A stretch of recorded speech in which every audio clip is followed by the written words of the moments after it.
Welcome to Therapy Room where calm begins, a free wellness to everyone. Good afternoon po. Ating topic is about doon sa stretching, sa arm and shoulder stretching na tinuro ko po sa inyo noong pinakauna na in-upload ko na video at yung pinakahuli. Kasi pwede nyo po siyang gawin ng nakadapa, pwede po rin gawin ng nakaupo. Para sa mga may frozen shoulder, alalay nyo lang po yung pag-stretch. For example, pasyente o pasyente nyo ay hindi halos maiangat. So, ganyan lang po siya. So, kung pupwersahin. So, alayan nyo lang sila kung hanggang saan, i-hold lang po yan. Tapos, unti-unting ibababa. Tapos, alalay. Malalaman nyo po yan kapag hanggang saan lang yung mobility ng muscles nila. Ayan, pag ganyan. So, may iba naman, yung pag ganito ang hindi kaya.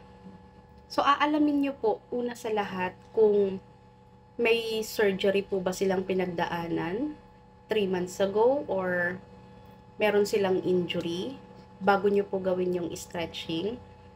Tapos, alamin nyo rin po kung diabetic or may arthritis po yung kliyente ninyo.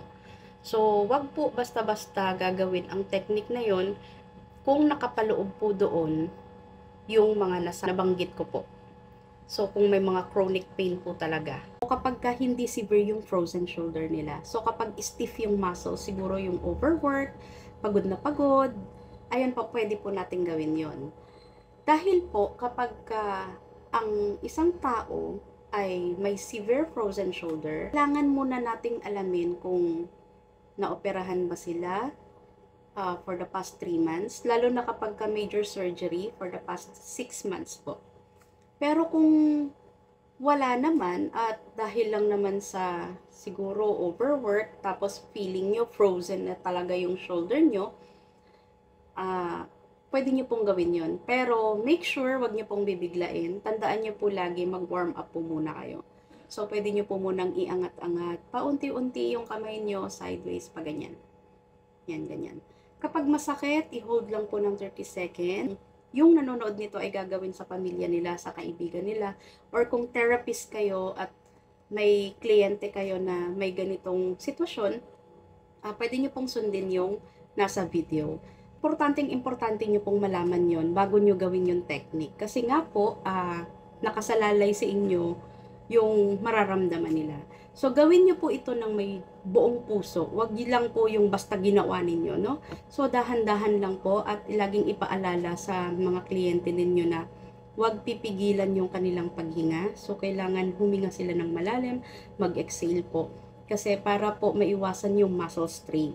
Kung ang kliyente nyo naman o yung tatay nyo, nanay nyo, kaibigan, kapatid, na gusto nyong matulungan dahil talagang masakit pero hindi naman nag-undergo ng surgery, walang arthritis, hindi naman diabetic. So, dahil lang sa pagod talaga, nyo po yung shoulder back. Kapag mabigat tas laging nandito yan, nagko-cause din po yan ng tight ng shoulders natin.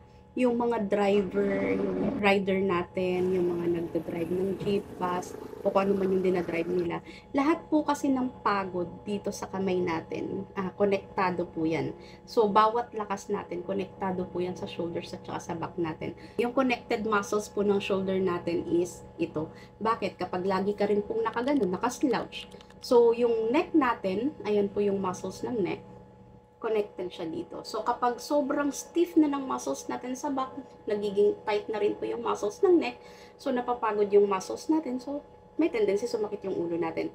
So, minsan, kaya napapansin niyo yung mga may nararamdaman sa katawan, mainit yung ulo. Kasi nga po, nagta-tight din po yan, no? So, kapag ganun, pwede nyo pong gawin nyo ng nakaupo. Ayan, yung video na yan, yung nakaupo. Tapos, yung huling video ko na to, ayan, nakadapa naman. So, meron din akong video na naka-side lying. So, yan, yung video na yan. Pwede nyo po yun pagsama-samahin. Pero make sure lang na panonoorin nyo pong mabuti. Tingnan nyo po kung paano ginagawa. Bawat ano po kasi nun, pressure nun is hindi po madiin talaga. Hindi po talaga yung parang nanggigigil kayo, ha? So, alalay lang po yun. Yung ginagawa ko po is, for example, dito yung tinuro kong stretch. Yan, dito dapat ang pa-stretch, pero dapat yung muscle pa ganun. So, kontrahan. Yan po. So, mafe-feel po talaga ng kliyente ninyo tension. So, Kailangan yun po kasi yung ma-melt natin, no? Para mag-relax yung muscles nila. Masakit po siya sa umpisa, afterwards it's relaxing naman po. Para naman po doon sa mga kung gusto talaga may therapy sila, ayaw nilang mapagod, at saka walang maggagawa sa kanila dahil hindi talaga marunong yung kasama nila sa bahay. At kung kaya naman po ng budget ninyo, re-recommend po ako. So, ayan, yung page na yan, bisitahin nyo po yan. So, kung kayo din po ay curious sa posture ninyo, kasi alam nyo po ba yung matagal na pag-upo, matagal na nakaslouch, kung ano man po yung lagi nating ginagawa, yun po yung nakakapagbigay sa atin ng bad posture. So, kapag bad po yung postures natin, yung alignment ng spine hindi okay, so sinusundan po kasi ng muscles kung ano yung alignment ng spine. Pagka ganyan na po yung gusto ninyo na talagang magkaroon kayo ng therapy per week, at iba po talaga yung gagawa na therapy sa inyo, pwede nyo pong bisitahin yung page na yan. Tapos ilalagay ko sa comment section yung mga branches. Malay nyo po, malapit lang sila sa inyo.